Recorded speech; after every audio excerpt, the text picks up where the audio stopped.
How to comment on Instagram story. To comment on an Instagram story, there has been a built-in feature made. So let's get started with the tutorial.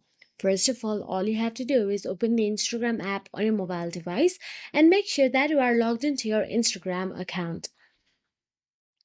So now once in there, all you have to do is look for the story you want to comment on. So let me just tap on the stories. Now, in the bottom left hand side, you can see there is a comment icon available. You can simply tap on it and comment whatever you prefer on this story.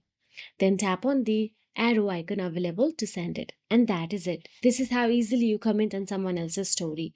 But if they do not have that comment icon available, then that means that they have not yet opened or turned on the comment section in the Instagram story. So that is it. If you found this video helpful, please like, share, and subscribe our channel. And thank you so much for watching.